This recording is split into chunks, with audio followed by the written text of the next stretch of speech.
aðeins svona stöðu efnahagsmála af gefnu tilefni. Það eru svona óveður ský kannski að nálgast að mati margra og svo verður efnahagsmálin náttúrulega mjög spennandi í sumar í aðdraganda þess að meti verði hvort að samningar haldi.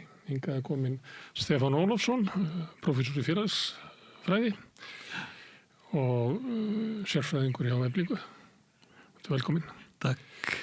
Herðu, ég veit ekki hvort að segja svona deilt það hver er staðan í efnahagsmálum. Svona flestir eru á því að við séum allavega komið svona eitthvað hik, en kannski svona óljóst hvort að við séum jafnvel að fara að horfa á eitthvað svona samdrátt, náttúrulega í byggingariðnaði, það getur orðið hrun.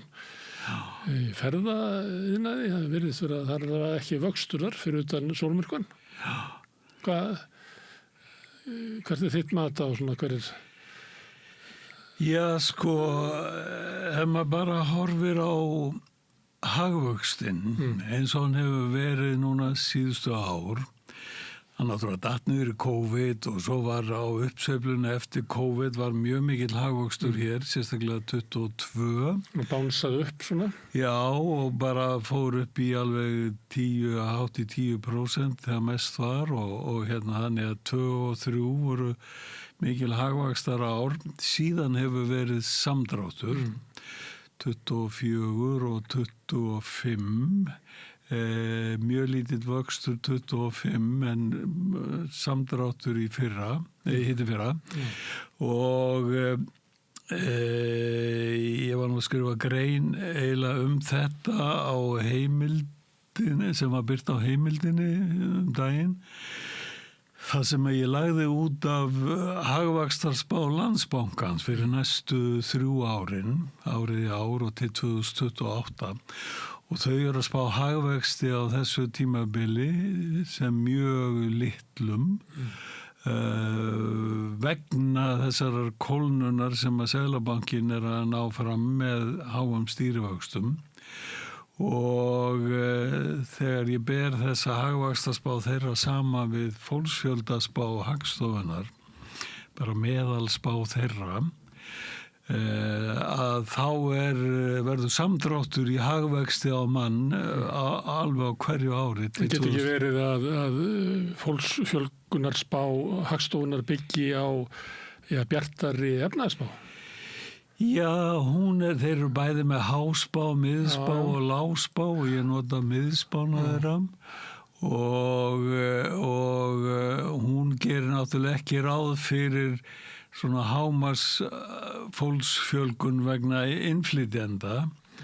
Þannig að þeir myndu ekki vera miða við eins og til dæmis var 2022 og 2023. Þetta er ekki bara spegill á fortíðina, þannig að haldi bara áfram vöxturinn. Já, en ekki samt með þessum risavexti. Það er hóflegri, það er gert ráð fyrir hóflegri vextri. Og það er náttúrulega eitt einkenni af því að það hefur dregið úr hagvexti að hingað koma erlends fólks og vingað. Já, það er bæði það en mest eru nú áhrifin af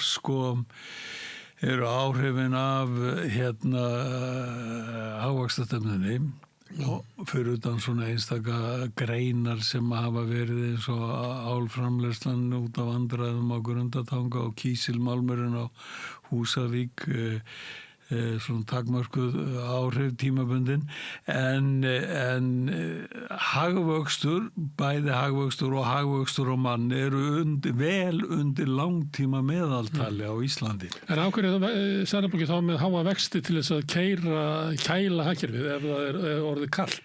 Já, það liggur í því að sko þeir eru að reyna að draga úr eftirspurnaþenslu með því að hafa hækka lántökukostnað bæði fyrir heimili og fyrirtæki og það er þeirra aðferð til þess að ná niður verðbólgunni, hægja á efnahagsstarfseminni sem er hagvöxturinn. Þeim hefur tekist það. Þeim hefur tekist það, en þeim tekst ekki jafnvel að lækka verðbólguna.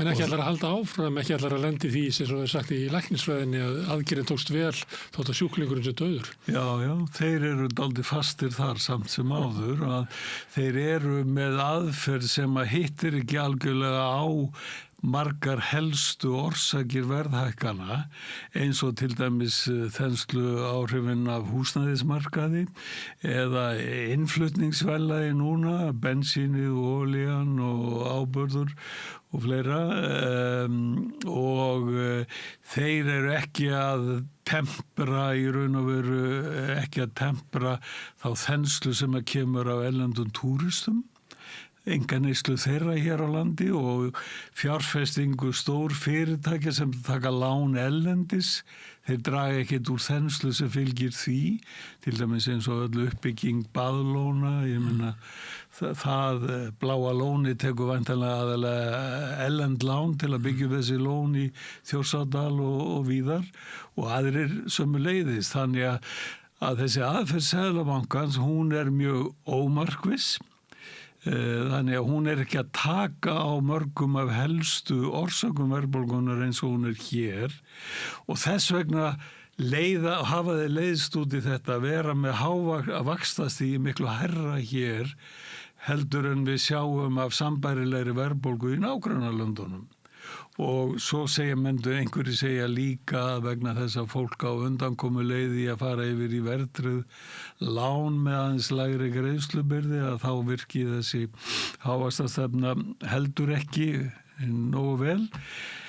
En ef við myndum bönna verðtryggðu lánin og setja alla yfir á óverðtryggðu lánin með miklu hærri greiðslubyrði, þá er það reynda rétt, þá getur Seðlabankinn gert líf fólks óbærilegt með aðeins lægri vöxtum, en það verður alveg jafn óbærilegt. Myndur líklega fjölmargar fjölskyldur missa heimili sín? Bara aragrúa fjölskyldur myndi gera það bæði verkalýðsstétt og drjúgum parti af millistéttinni. Já, og millistéttar fólk með miðlungstekjur fengi ekki greiðslumat. Nei, alls ekki og þetta er bara, ég hef verið að skrifa þetta ýmsar greinar á síðustu mánuðum og það að þessi aðferðafræði sem er verið að nota gegn verðbólgunni hérna, hún er ekki bara ómarkviss, heldur er hún líka einstaklega óréttlát að því að hún leggur byrðar verðbólgubaráttunar á herðar þeirra sem skulda mest, sem er venjulega yngri fjölskyldunar sem hafa tekið lán til að hafa verið að stofna fjölskyldu, tekið lán til að koma sér upp húsnæði og þeir tekjulægri sem að hafa minna eiginfé og þurfa að taka hærri hluta að láni en þeir sem skulda lítið og hafa hæstu tekjuna, þeir veit ekki að þessum vaxtahækunum. Þetta snertir ekkert einkaneyslu þeirra, þannig að ríka fólkið eigna mikla og tekju háa, það er aðal orsakavaldur eftirspurna þenslu pluss túristarnir. Og Þetta er náttúrulega það sem hefur verið að gerast í okkar heimshluta svona á þessari öld og kannski fyrir aldamót líka að kaupmáttur eldri kynslóða hefur vaxið. Fólk sem búið að ná skuldunum niður á meðan að kaupmáttur barnafjölskyldan á yngra fólksins hefur veslað. Það hefur orðið gliðnun á milli kynslóða. Því að kerfið er á einhverju leyti bara vitlaust, það ýtir svo mikið undir þá sem eiga en lemur mikið niður þá sem eiga ekki. En það verður svona kynslóðagliðnun. Algjörlega og eitt af því sem að hefur ýtt undir þetta líka eru þær breytingar sem hafa verið gerðar á skattkerfum á Vesturlöndum að draga úr hæstu álagningu á hærri tekjur og draga úr álagningu á fjármagnstekjur. Þetta er allt gerst hérna líka og þetta bara magnar þessa öfugþróun sem að hefur verið. Auðvitað ætti alvöru velferða þjóðfélag að vera þannig að á lífslaupinu er hæsta brekkan sem fólk þarf að klífa er við upphaf snemma á starfsferlinum þegar fólk er að stofna fjölskyldu og koma sér upp húsnæðinu og öllu þessu. Þessu hefur barnabætur og vaxtabætur og góð námslánakjör. En það er alltaf verið að klípa af því. Nú er búið að taka vaxtabæturnar eiginlega alveg út. Námslánakerfið er ónýtt.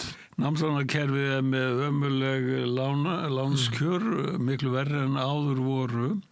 Og það bætir í þessa stöðu á verri veginn líka, þannig að það hefur verið mikil afstilling í kjara stöðu milli kynslóða og Síðan nú kannski, já, ég nú ekki alveg sökkva í svartsýnina, sko, en maður horfir á, sko, gervigreindar áhrif á vinnumarkað, bara svona í því sem blasir við í næstu framtíð, að þá það heilmikil ógnun við mikið af störfum sem að, háskólafólk að vinna. Og ef það situr uppi með miklar námsskuldir og kemst ekki inn á húsnæðismarkað og er fast á leigumarkaði með okurleigu, þá þetta dálítið mikið öngstræti sem að fólk af yngri kynslóðinu lendir í. Þannig að það ansið stórt átak sem þarf að taka til að rétta allt þetta af, og svo kemur þetta á endanum eins og við vorum að byrja að tala niður á hagvextinum sem að dregur líka úr tækifærum og sem að það bitnar svo sem fyrst á þessum innflytjendum en það endar á að hafa áhrif líka á Íslendingana, þannig að þetta bara ekki nógu gott upplegg og kallar á allt aðra áherslu í hagstjórninni. Það hefur verið það sem ég hef verið að predika í raun og veru, að ríkisstjórnin á ekki að eftirláta seðlabanka og peningastefnu nefnd það að vera aðal kjölfestan í hagstjórninni og þykjast svo alltaf bjóða okkur hallalaus fjárlög eins og það muni gera einhverja gjörbreytingu. Það þarf miklu meiri beina hagstjórna hálfu ríkisstjórna með beinum inngripum inn í húsnæðismarkað, inn í fjármálamarkað, inn í ferðaþjónustuna reyndar líka og síðan með því að beita fjármálastjórn í gegnum skattkerfi, skattleggja þau öfl sem eru að halda upp eftirspurnaþenslunni til að draga úr henni. Og ýmislegt fleira mætti nefna, leigubrensa sem inngrip í húsnæðismarkað og bara víðast hvar gert í miklu meiri mæli en hér, að það bara gott dæmi svona úrræði sem að getur slegið vel á verðbólgu til skemmri tíma, hratt og vel. Að skattleggja þá sem að ýta undir þensluna meðal almennings, að þá ertu að tala að vera með einhver aðgerðir sem að draga úr þenslu sem að verður kannski frá fólkinu sem við nefndum að náðan, sem svona eldra og betur sett og hefur það bara fínt í slíku samfélagi. Það sem var í sögunni besta aðferðin við að draga úr svona umfram eðslu þessa hóps umfram aðra voru náttúrulega bara eignarskattar. Já, það en þú setur þá ekki á núna. Já, það er svo erfitt að setja það á, að mjög þess að taka þá af. Já, þeir eru ekki í tísku í þessu svona markaðshyggju umhverfi. Það voru í einhver 1000 ár eða 900 ár. Já, mörguleiti. Tíundin var eignarskattur. Tíundin var eignarskattur og menn eru núna frjálshyggjubóðskapurinn sem að mótlaði alla skattastefnu síðustu 3-4 áratugina. Hann var allur það að leggja af eignarskatta, stórlækka þá eða leggja þá alveg af, og hins vegar líka að lækka erfðafjárskatt sem að leggst yfirleitt með mestu þunga á þá sem eiga mestu eignirnar. Og það hefur reyndar verið lengi okkur núna flatur erfðafjárskattur, hann var stig, ég held að elsta þrepi hafi verið svona nálægt 50% með 1990. Hann hefur verið flatur en með persónu frádrætti. Já, sára litlum. Já, hann tiltölulega lítill, já, ef þetta einhverjar alvöru eignir sem eru að fara á milli. Þannig að við höfum bara verið í mikil afturför frá þessu og að friska bæði upp eignaskatta, erfðafjárskatt og fjármagnstekjuskatt. Þetta ættu að vera annarkvort með álíka skattlagningu á fjármagnstekjur og eins og var fyrir 1996 bara skatlaðar eins og atvinnutekjur og lífeyrir.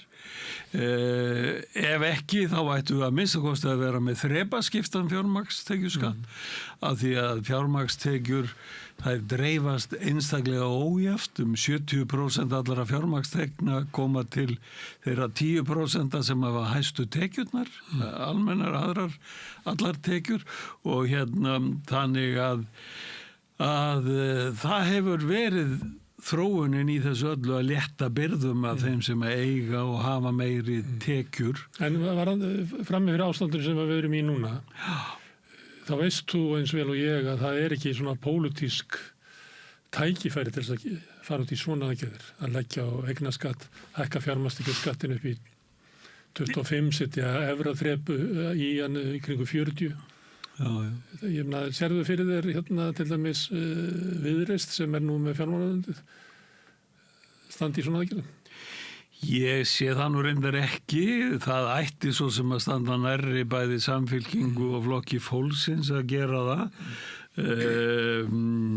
Viðreisn bara dálítið svona ansi mikið föst í markaðshyggju hugsun og þeir ættu reyndar að samþykkja eitthvað svona í nafni þess að ná betri tökum á hagstjórninni og verðbólgunni, því að þetta eru góð úrræði til þess að hjálpa til við það og þá þarf ekki að fórna eins miklu í hagvextinum. Sko. Þá þurfa að horfast í augu við það að peningamálastefnan virkar ekki.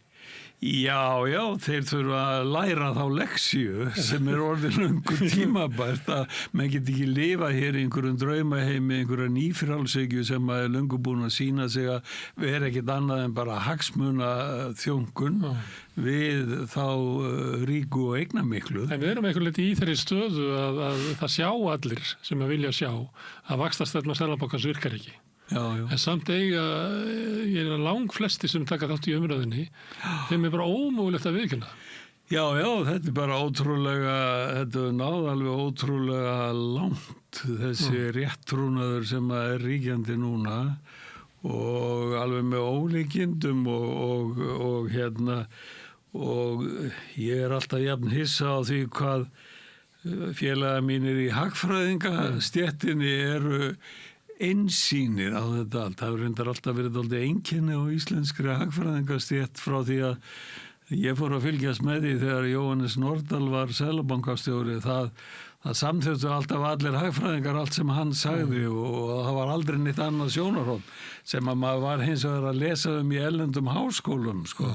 Þú varst að taka undir til þess að feita bara inn í hópinn, annars varstu goggaður í burtu. Já, þetta er voðalega mikið það að það er réttrúnaðurinn virkar þannig, þú þarft að passa inn í hópinn til þess að það sé ekki mark á þér af þeim sem að hafa völdin og líka til þess að þú fáir eitthvað tækifæri til að fá vinnu í fjármálageranum, í betri fyrirtækjunum, í bönkunum og öllu þessu.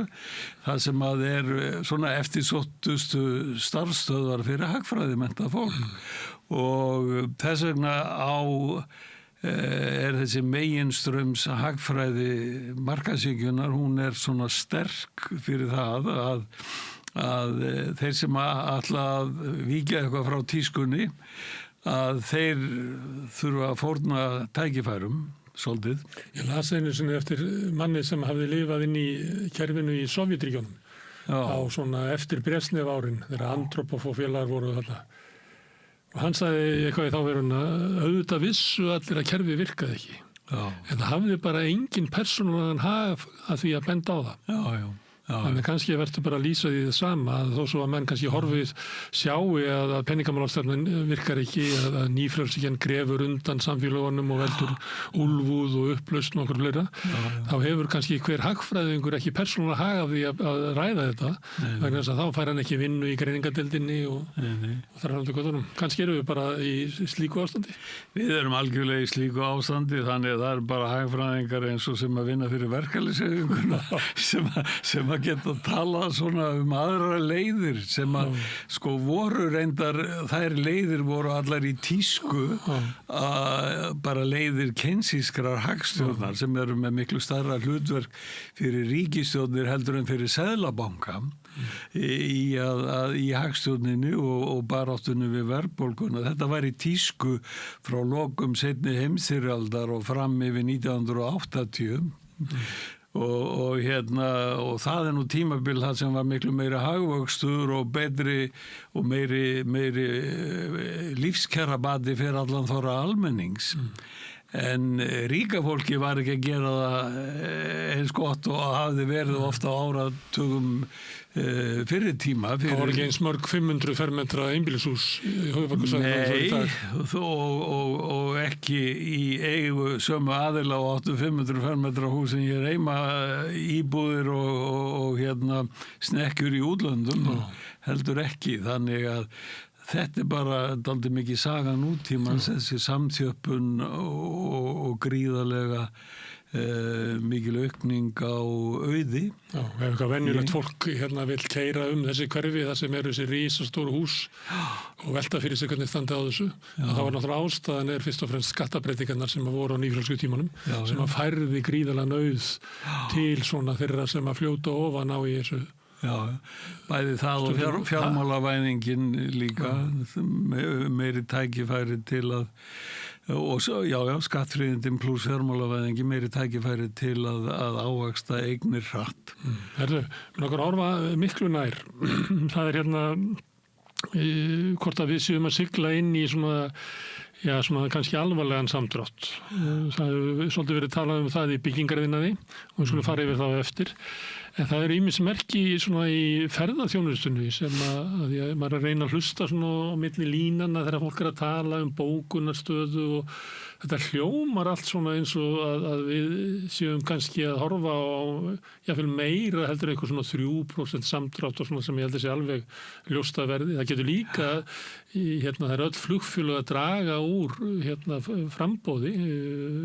Æslandair var alltaf að draga í haustum 5% og maður fengi séð sambærilegar yfirlýsingar frá Lufthansa og SAS og það allir að draga úr. Þannig að það náttúrulega byggt á því að verðið á fargjöldunum verður svo hátt út á hækkun og olíuverði sem að leiði til þess að færri eru að ferðast. Þannig að ættu við að hafa í huga að við gætum kannski verið að horfa á 10-15% samdrátt í ferðaþjónustu.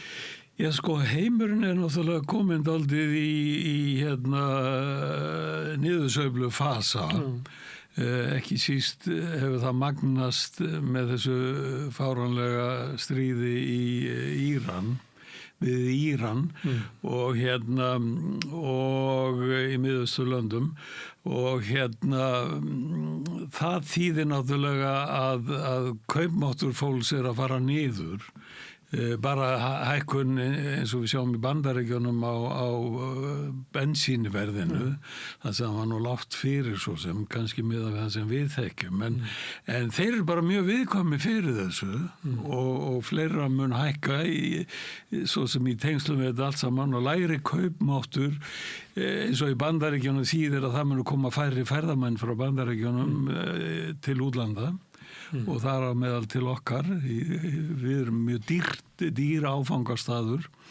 Þannig að ég held að það sé bara veruleg hætta á því að það verði eins og þú segir meiri samdráttur en svona hóflegustu spár að kannski að gera ráð fyrir. Hækkun á flugverði, farmiðaverðunum er gríðarleg og á eftir að verða meiri væntanlega. Þannig að það held ég bara heilmikið og þetta náttúrulega það sem að fylgir ferðaþjónustu almennt að hún er mjög viðkvæm fyrir hagsveiflunni í heiminum. Þetta ekki það fyrsta sem fólk eyðir peningunum sinni í? Nei, það þetta. Það að eiga fyrir öllum nauðsynum og þú skerð niður í þessu á undan eiginlega öllu öðru og þannig að þetta svona þessi vandi sem að Spánverjar hafa alltaf verið að glíma við og þetta eiginlega eyðilagt hjá þeim vinnumarkaðin vegna þess að þeir þurfa að vera með vinnumarkaðin þannig að þeir geti losað sig við fólki svo hratt og sótta svo hratt aftur. Ýktar sveiflur og óheyrilega hátt atvinnuleysi stig alla jafna, ekki síst hjá ungu fólki og bara lítið öryggi, einstaklega lítið öryggi og þetta eru svona gallar við ferðaþjónustu fyrir utan það að hún borgar almennt lág laun og því leyti það ekki heppileg atvinnugrein að það sé að verða og orðin okkar kannski stærsta greinin sem aflar útflutningstekna. Og fyrir fjölmenn. Sér þú hvaðan aukið atvinnuleysi kemur? Kemur það úr ferðaþjónustu einhver leyti? Já, það gerir það og byggingariðnaði, talsveit og byggingariðnaði og reyndar líka bara vítt yfir, sko. Og það sem að fyrirtæki eru að segja fólki draga úr starfsemi til þess að mæta hækkandi vaxtakostnaði. Já, það er bara stór þáttur í þessu og þar er það þannig en svo ertu með fyrirtæki eins og bankana sem græða á vaxtakostnaðinum. Þeir eins og Íslandsbanki var að tilkynna daginn að þeir ætla að fara að segja fullt af fólki og þeir kenna gervigrindinum meðal annars og segja að þetta sé gert til þess að bæta þjónustu við almenning eins og það heitir.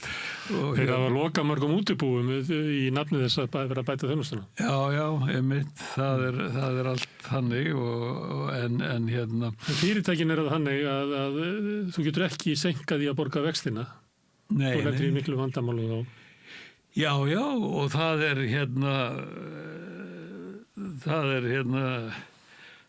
bara svo margt sem að eiginlega er ekki að ganga upp hjá okkur eins og bara ef við horfum á byggingariðnaðinn og húsnæðisgeiran að stjórnvöld eru alltaf að selja okkur nýbyggingar í formi glærusýninga og það segir okkur eiginlega enga sögu aðra en þá að þeir eru að telja einhverja íbúðir sem munu koma upp á næstu 10 árum, sko.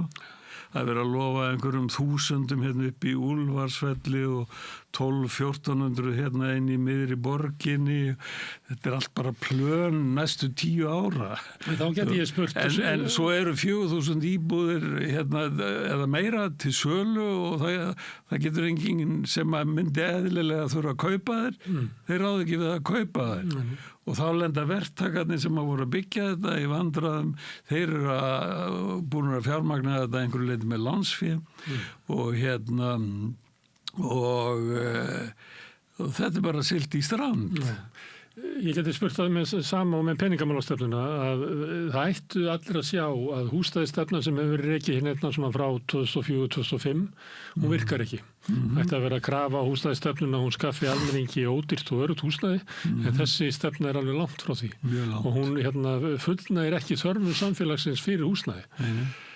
Samt eru flestir á því einhvern veginn að þú talar um glærusýningar sem eru svona að markaður muni á einhverjum tímapunkti langt inn í framtíðinni náði að sinna hlutverki sínu en ég meina það vita allir að það muni ekki gerast. Þú getur ekki bara haldið áfram að reka sömu stefnu og vonast eftir nýrri niðurstöðu, sko. Nei, það er þannig, sko, að ef þú ætlar að leysa húsnæðisvandan með frjálsum markaði, einkareknum markaði, að þá gerist þetta svona að þú eykur framboðið og ef þú og talar eins og að það muni lækka verðið sem að er nú ekki að virka, það kannski hægir í besta falli á hækkunum en það lækkar ekki nema þú þarft alveg djúpa kreppu eins og var þér 2008 sko til þess að lækka eitthvað verðið.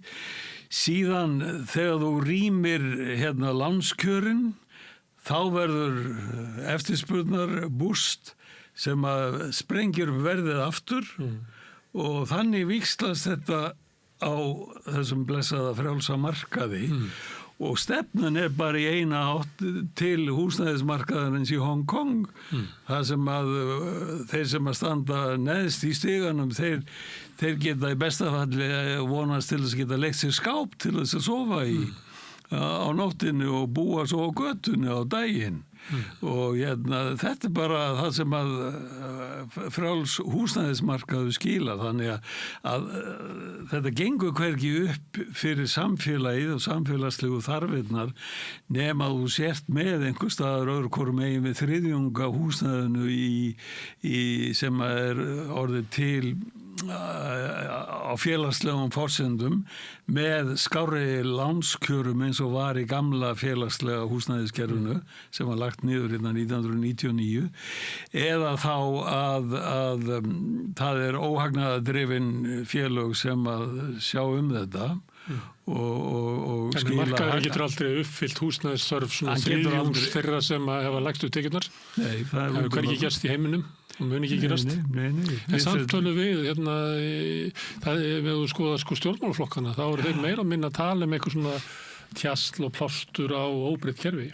Já, þeir sem eru í frambúði í sveitarstjórnarmálum, mér heyrist þeir mjög margir vera að tala að það þurfa að fjölga lóðum og það fer beint í hendurnar á braskurunum og ef einhver byggir á þeim endanlega, þá verður það íbúður sem kosta allt og mikið þannig að það gangi ekki út.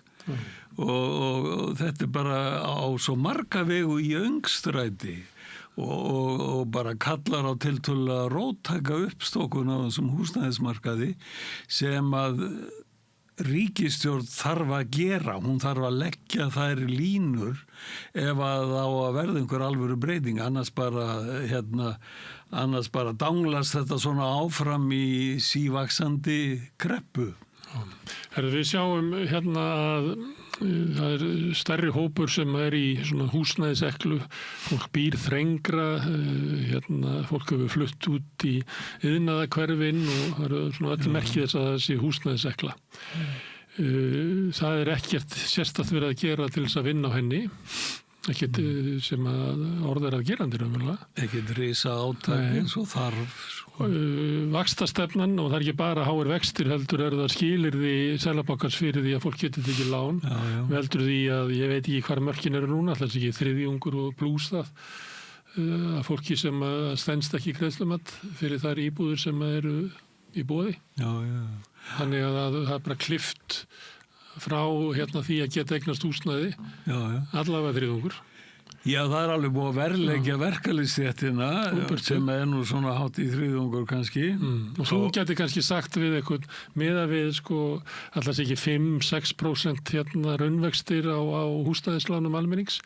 Það er eiginlega skynsamlegt að segja við fólk bara ekki gera það Það er bara svona venjulegur launamaður sem er að horfa fram á svona, það er ekkert búm framundan, það frekar svona brekkan eða frekar niður á við. Sleftu þessu bara, býttu þetta af þér en þá náttúrulega getur hvergi beðinum á leigumarkaðnum, þar sem að áhrifin eru kannski þau sömu, en þetta er bara óskynsalegt, þannig að þriðjungur af fólki stendur frammi fyrir ömurlegum kosti að kaupa sér á svívirðulegum vöxtum, þar sem þú þarf til að borga eignina þrefalt tilbaka á ævinniðinni, eða vera á leigumarkaði þar sem að 60-70% af ráðstöfunarféðinu fer í að borga leigu. Já, þetta er bara, eins og ég sagði áðan, þetta er bara öngstræti sem er í, það er eiginlega engin góð leið út úr þessu og þess vegna þarf bara heilmikla uppstokkun, það er ekkert annað sem að mun geta fundið lausnir út úr þessu, það er hægt að grípa til.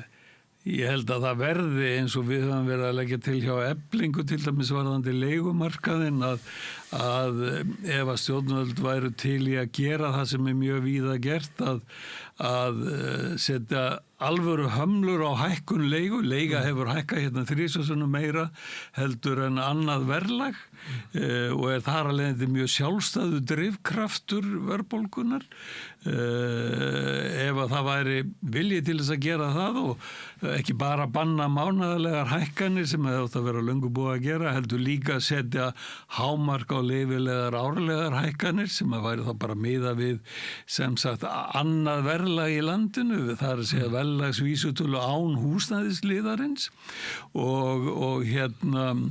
og síðan þarf líka að setja viðmið það að þegar að nýjir leigusamningar eru gerðir nýjaðir eða samningar eru endurnýjaðir, að þá fari leigan á viðkomandi húsnæði ekki upp fyrir það sem er markaðsverð á leigu á þeim tíma fyrir sambærilegt húsnæði. Og þetta bara gert í mörgum löndum í kringum okkur og þetta myndi strax viðmiðun að verða húsaleigu. Já, og þetta allt saman, þetta gæti bara hægt á leiguverðshækkunum úr því að vera þrefaldar almennar hækkanir niður í það að vera bara svipað og annað. Þá væri leigumarkaðurinn ekki lengur sjálfstæður drifkraftur fyrir að halda verðbólgunni uppi og það er bara mikið framfaraskref og það myndi líka svolítið draga úr þessari útgönguleið sem að fjárfestar sem eru að kaupa nýbyggingar, nýja íbúðarhúsnæði og til að græða á því og til að leigja það út. Fyrst og fremst til þess að græða á hækkun sem þeir búast við, en svo fá þeir tekjur á leiðinni með því að leigja það út. Já, þeir eru með tvöfalda hagnaðarmiðlu, þeir fá tekjur á ofurleigunni og þetta er nú verið þrefald, þeir fá tekjur á ofurleigunni, þeir fá hækkun eiginfjár með hækkun íbúðaverðsins sem er í íbúðunum sem þeir eru að leigja og í þriðja lagi fá þeir skattfríðindi út á leigutekjurnar. Það verið þannig fyrir eina auka íbúð og þá hefur fengið helmingin að leigutekjunum skattfrjáls og núverandi ríkisstjórn að draga úr því þannig að verið bara fjórðungur. En það náttúrulega alveg fáránlegt að það sé verið að veita skattaafslátt á leigutekjur í því umhverfi því gróða umhverfi sem hefur verið í leigusölunni. Nýfrjálsíkjumaður sem lagði það til, hann var með þau rök að þetta myndi íta að það verið farið fleiri íbúðir til leigu. Já. Og þau endanum að þá það leigutakin sem að borgar skattinn. Já. Og þess vegna sé þetta raunverulega stuðningur við leigutaka.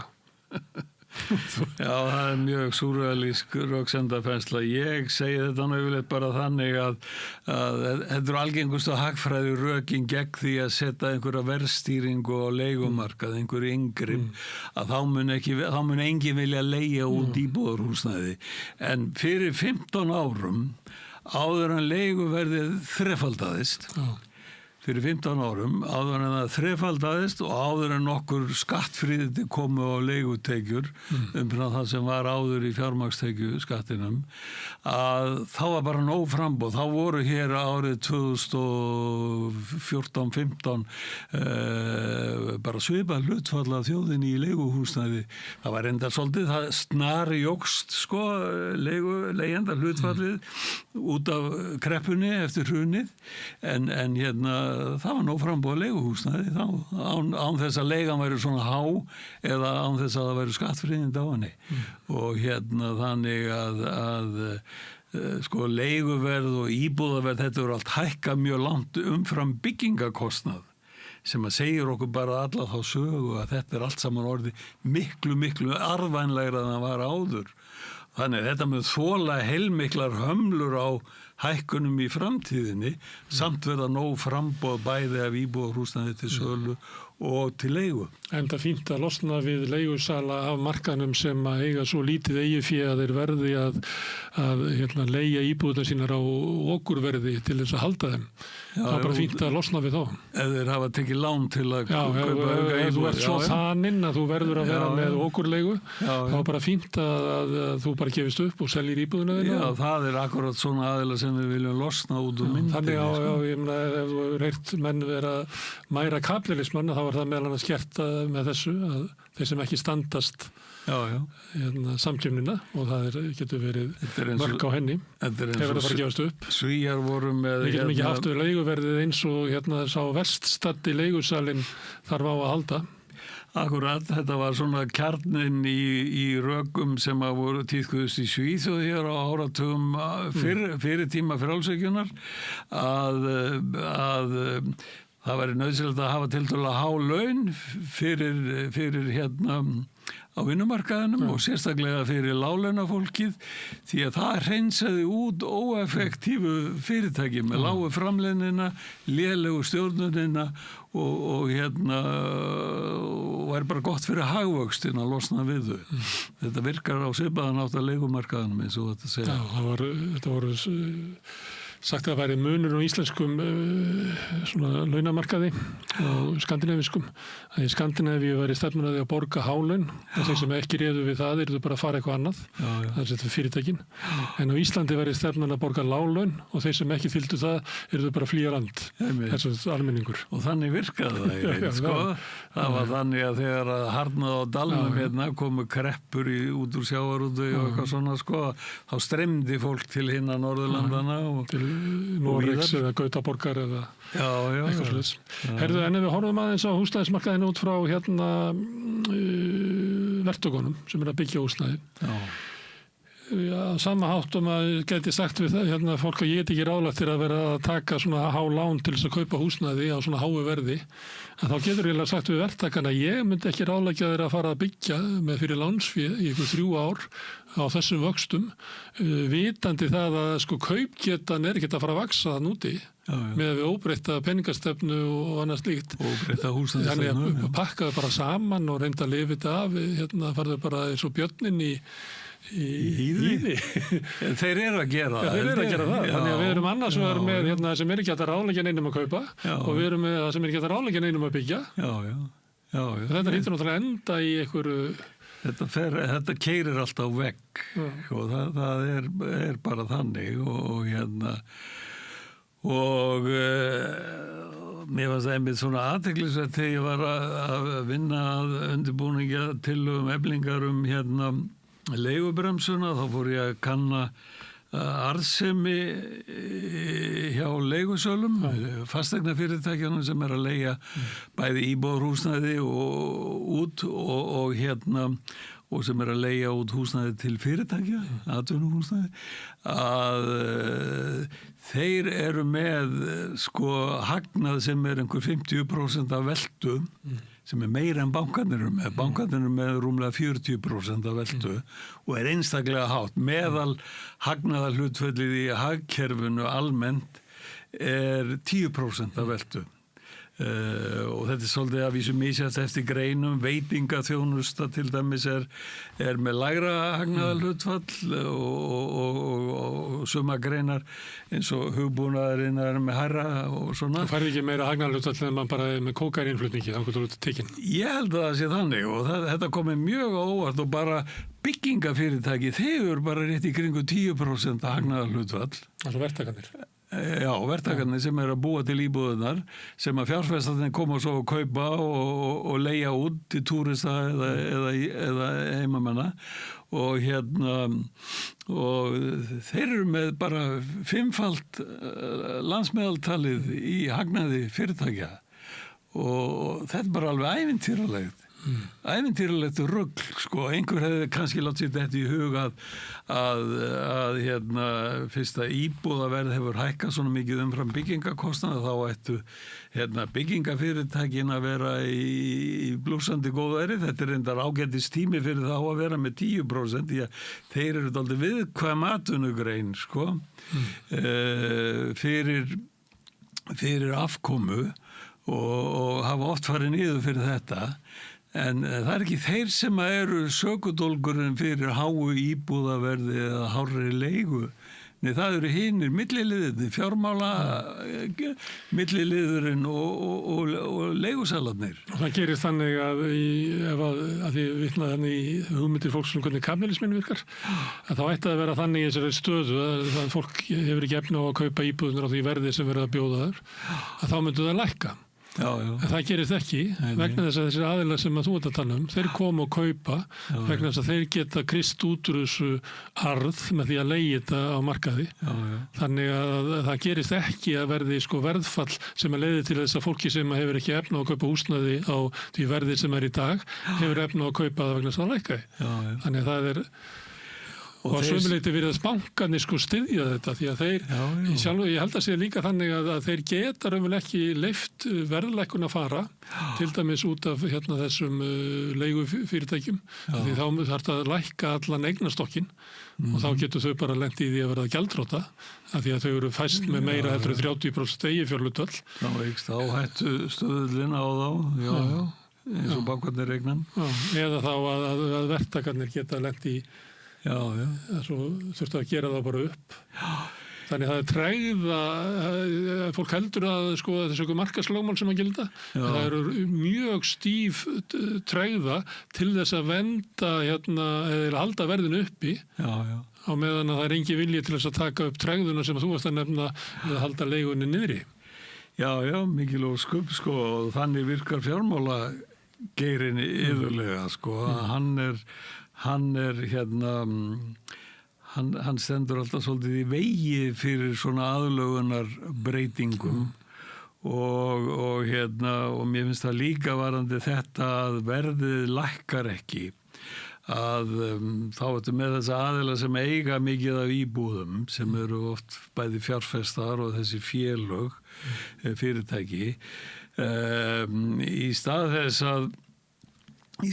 að lækka verðið, þá fengu þeir þessa frábæru hugmynd að fara sjálfur og selja fólki bara lána bara meira, selja fólki bara 70% af íbúðinni sem þú kaupir og skikka þið svo til að kaupa restina eftir 10 ár á hvaða verðið veit enginn og þetta er sko að því að þessir aðila, þetta er kannski lógist fyrir þessa aðila að gera þetta, bjóða upp á þessa liði frekar en að lækka verðið, að því þeir eru með nóga peningum til að lána út sko. En vegna þess að þeir fá stuðning bankana til þess að gera þetta? Bæði það og þeir hafa safnað upp svo miklum arði af þessari starfsemi á undangengnum árum, þannig að þeir geta alveg fungerað eins og bankar líka með viðbóta lán og þetta var bara svona þeirra hugmynd til þess að koma að sjá því að lækka verðið, söluverðið. Sem betur fyrir reyndar er þetta ekki að virka, fólk virðist sjá í gegnum þetta að þú bara býður upp á það að þú fær róttök eftir 10 ár. Og það er eiginlega hengingaról og skambissu. Já, og þú ert að borga þar að ekki leigu fyrir þennan eignarhlut sem að þú ekki keyptir og þetta er bara ígildi þess, að þú tekur enn meiri lán en þú ræður við og fær bara frestun á að borga þau og þá kemur það með miklu þyngra höggi. Þannig þetta er eins óskýmsalegt og nokkuð, þetta er svipað og sko virknin að þessu svipuð og af þessum undirmálslánum sem voru boðin í Bandaríkjónum fyrir fjármálahrunið að þeir lánuðu til fólks til íbúðakaupa sem að var augljóst að myndi ekki ráða við það en lánin voru þannig að fyrstu 3 árin voru engar afborganir á höfuðstólnum. Og þannig að þeir myndu missa íbúðin eftir 3 ár og það bjóð til fjármálakreppuna. Þetta væri samskonar virkni með þessi og bara alveg absúrd sko en Stefán, þetta þótti gott að bjóða hér á landi sko. Stefán, og ég skjóti inn í lokin. Heldur að forsenduákvæði kjarasamninga standist? Eða heldur að verðbólgan fari yfir síðustu 6 mánuðina fyrir mörkin? Já, mér finnst meiri líkur en minni á að það gerist. Heldur að það leiði þess að samninganum verði sagt upp eða heldur að það verði sest niður og samið í einhverjum þríliða viðræðum til þess að framleggja samningana? Já, sko, þetta er bara fyrst vil ég nefna það sko að þetta viðmið sem að verðbólguviðmið í samningunum, þetta er ekki strangt viðmið og þetta er miklu hærra verðbólgustig heldur en nokkurn óraði af þeim sem að sátu við samningaborði 2024. Þetta er svona neyðarstig. Já, og bara... Það ekki við þetta búandi að kyngja þessu. Nei, og að þetta skuli bresta er bara mjög alvarlegt högg fyrir verkalýðshreyfinguna. Hagstjórnin hefur bara brugðist algjörlega í að skila þessum árangri. Fyrirtækin hafa brugðist, það hefur ekki verið neitt samstillt átak á vegum samtaka atvinnulífsins í að halda verðhækkunum hjá fyrirtækjum niður í þrátt fyrir góða afkomu mjög víða og þannig að það er bara mjög alvarleg útkoma ef það fer þannig. Hins vegar sér maður það líka víða í verkalýðshreyfingunni er heilmikill áhuga á því að forða verkföllum og forða átökum og menn getur víða verið tilbúin að sætta sig við eitthvað upp í nösina sem að væri lítilsvirði. Sérstaklega ef að sumt gengur eftir því sem við höfum verið að nefna hérna, samdráttur í ferðaþjónustu, frost í byggingariðnaði, þá er að tala svolítið kalt haust. Blikur í efnahagslífinu verða mjög slæmar eða versnandi. Og heimsakerfið mun ekki skila neinu nema bara niðursveiflu. Það er langlíklegast en hérna að því leyti hérna en ég held að það sé ekki hægt að segja það á þessu stigi hvor yrði útkoman sko. Ríkisstjórnin er svolítið að reyna að bregða fæti fyrir verkalýðshreyfinguna með því að lækka skattin á bensínverðið og það er bara miðað við þetta tímabil meðan verðbólga forsendu ákvæðið til skoðunar, svo mánuðin á eftir á að hækka skattin aftur og þá fyrir verðbólgan aftur upp sko. Þannig að þetta er nú dálítið svona verið að löðrunga eða kasta svona blauðri tusku framan í verkalýðshreyfinguna. Eða þá að þeir vilji fá sko, við erum til í að greiða niður bensínið eftir til þess að halda samningunum. En það voru að fá það í staðinn sko, við getum ekki gefið það fyrirfram. Nei, það er mjög algengt mótil hjá stjórnvöldum að reyna eitthvað svona, en þetta er það lítill þáttur í kjarastöðunni sem að hefur farið á miklu verri veg en til stóð. Þannig að fyrir lágtekjufólkið í verkalýðshreyfingunni verður verkafólkið og ekki síst í ljósi þróunarinnar á húsnæðiskostnaðunum að þá þarf eitthvað að koma til þess að lægja öldur sem að getur risið með hátt þar sko. Það kemur í ljós og við höfum örugglega eftir að hittast aftur og ræða einmitt það mál fyrir næstu haust. Takk fyrir í dag. Stefán, þú kom hingað, alltaf gaman að fá þig hérna við Rauðaborðið. Takk. Við ætlum að halda hérna áfram við Rauðaborðið, við erum alltaf reyna að skilja hann heim og samfélagið okkar og okkur sjálf. Næsti kafli eftir augnablik. Öflug verkalýðshreyfing er lykillinn að öflugu samfélagi. Alþýðusamband Íslands samstillt barátta í þágu launafólks í meira en heila öld.